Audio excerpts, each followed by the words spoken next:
Baik, bismillahirrahmanirrahim. Assalamualaikum warahmatullahi wabarakatuh.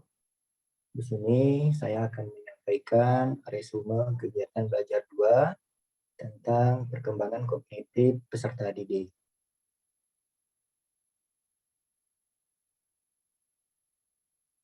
Oke, bicara perkembangan kognitif peserta didik. Kita akan sama-sama memahami tahapan dalam perkembangan kognitif. Nah, sebelum itu kita sekilas memahami apa itu perkembangan kognitif. Untuk bicara perkembangan kognitif atau kognitif itu sendiri, ini identik sekali dengan pemahaman atau pengetahuan. Nah, apa saja tahapan dalam perkembangan kognitif ini? Nah, ini akan kita lihat ada 4 tahapan. Yang pertama, tahapan sensori motorik. Nah, ini di usia 0 sampai 2 tahun. Nah, seperti apa atau bagaimana kemampuan di tahap sensori motorik ini? Oke, kita lihat.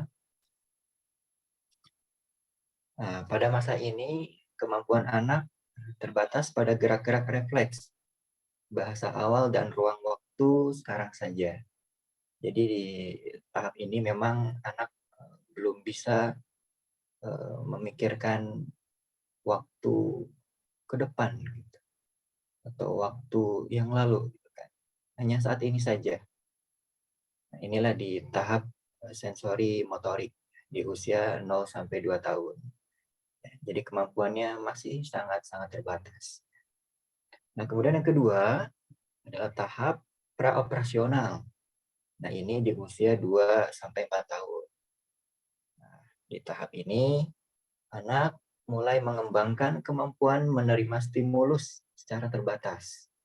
Nah, tentu ini ada perkembangan di tahap sebelumnya ya, di sensori motorik. Nah, kemampuan di tahap praoperasional ini, kemampuan bahasa mulai berkembang. Pemikiran masih statis, belum dapat berpikir abstrak, berarti berpikirnya masih di tahap-tahap yang konkret. Dan kemampuan persepsi waktu dan ruang masih terbatas. Ya, hanya ya di sini memang lebih berkembang dari tahap sebelumnya. Nah, kita lanjut ke tahap yang ketiga.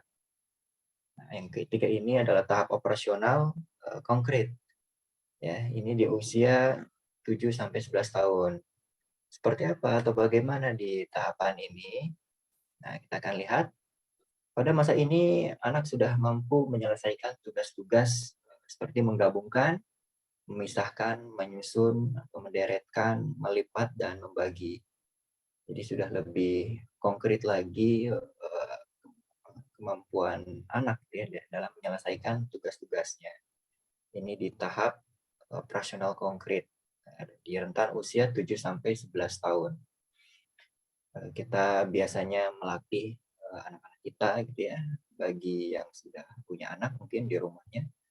Di usia ini ya kita mengajarkan mereka untuk belajar menggabungkan, memisahkan gitu ya, memisahkan barang-barang sesuai dengan kelompok-kelompoknya, kemudian menyusun, menderetkan, melipat kertas dan membagi-bagi. Itu di tahap yang ketiga. Nah, kemudian di tahap yang keempat adalah tahap operasional formal. Nah, ini di usia 11 sampai 15 tahun. Pada masa ini, anak-anak itu sudah mampu berpikir tingkat tinggi, ya, atau ya, seperti berpikir secara deduktif, induktif, mulai menganalisis, mensintesis, dan mampu berpikir secara abstrak dan secara reflektif, ya, serta mampu memecahkan masalah. Nah, ini di usia yang kita tahu gitu ya, mereka memang sudah mulai berpikir gitu kan, sudah mulai bisa juga memberikan alasan, menganalisis, dan mampu berpikir secara abstrak, ya, tidak hanya sekedar yang konkret saja. Nah, inilah tahapan dari perkembangan kognitif ya, dibagi menjadi 4 tahap. Ada tahap sensori motorik, tahap praoperasional, tahap operasional konkret dan tahap operasional formal. Nah, dari tahap dalam perkembangan kognitif ini, nah kita nanti akan mengenal keterampilan kognitif. Ya, apa itu keterampilan kognitif? Nah, keterampilan kognitif ini adalah kemampuan menata, gitu ya, menata dan menggunakan pikiran dalam mengolah informasi, baik dalam belajar maupun di luar jam belajar ataupun di lingkungan sekitar. Nah, di sini anak sudah mulai mampu menata ya, menggunakan pikirannya dalam mengolah informasi yang dia dapatkan ya, di lingkungan rumahnya, di lingkungan sekitar maupun di ruang belajarnya. Dia akan mampu menggunakan pikirannya dalam mengolah informasi. Jadi ketika belajar, dia akan mulai menata pikirannya, mengolah informasi dengan pikirannya sehingga dia mendapatkan sesuatu. Nah, inilah keterampilan kognitif, sehingga dia disebut sebagai orang yang sudah mendapat pengetahuan atau mengetahui sesuatu. Nah, di sini ada konsep dalam keterampilan kognitif ya, dibagi menjadi 3. Yang pertama ada persepsi, ya, ada memori, dan ada atensi. Ya, persepsi ini tentu menggunakan panca indera kita.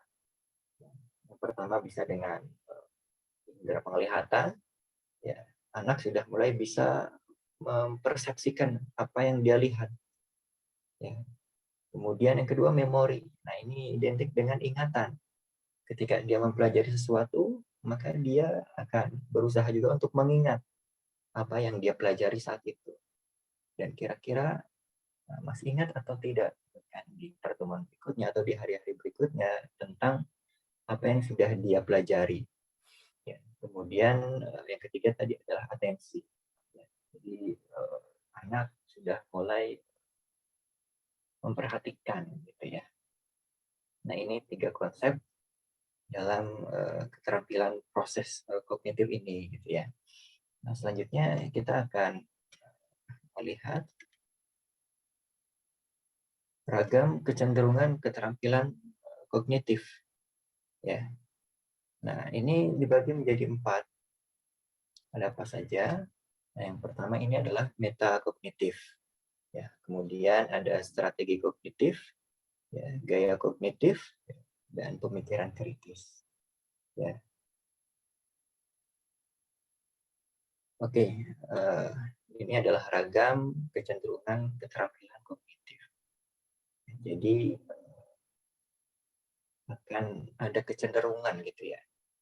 Akan beragam kecenderungan keterampilan kognitif ini. Gitu ya.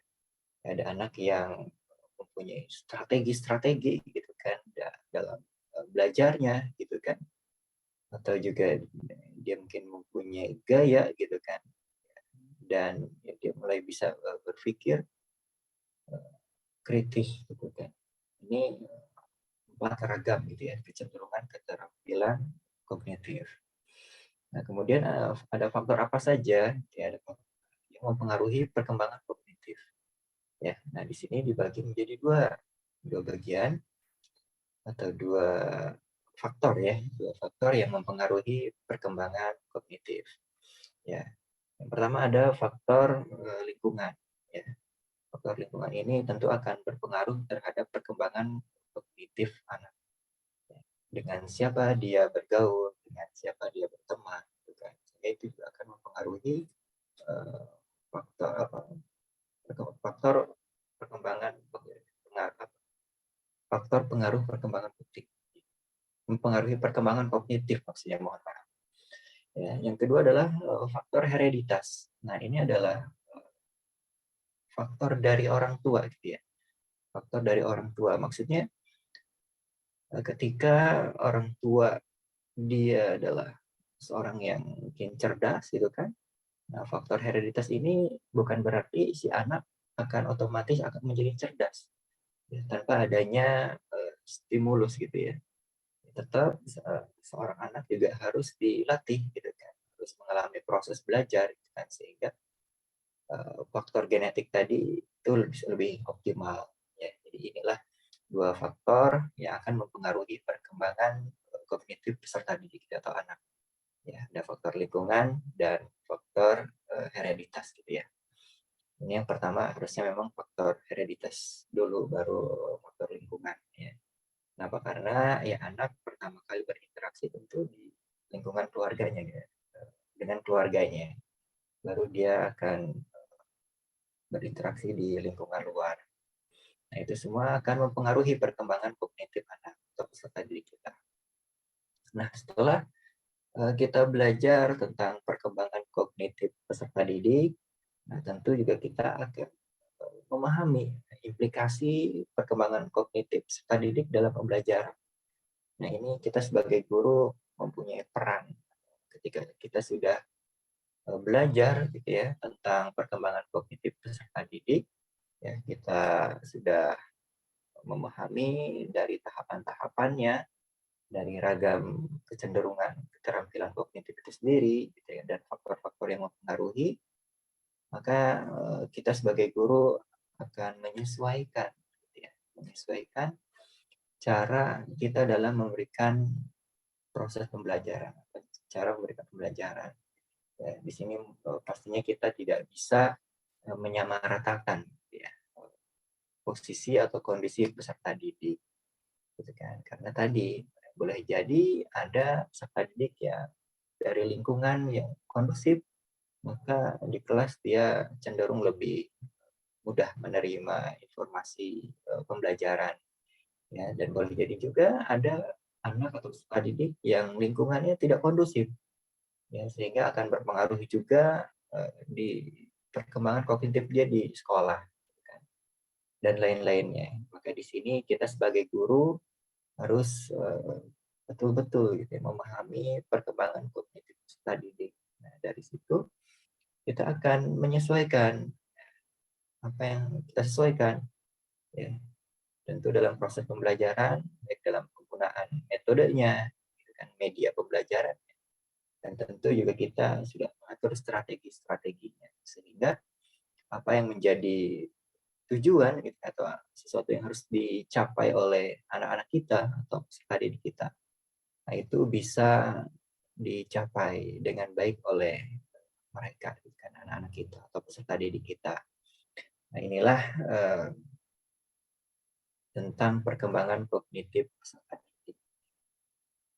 Demikian penyampaian yang dapat saya sampaikan mengenai perkembangan kognitif peserta didik.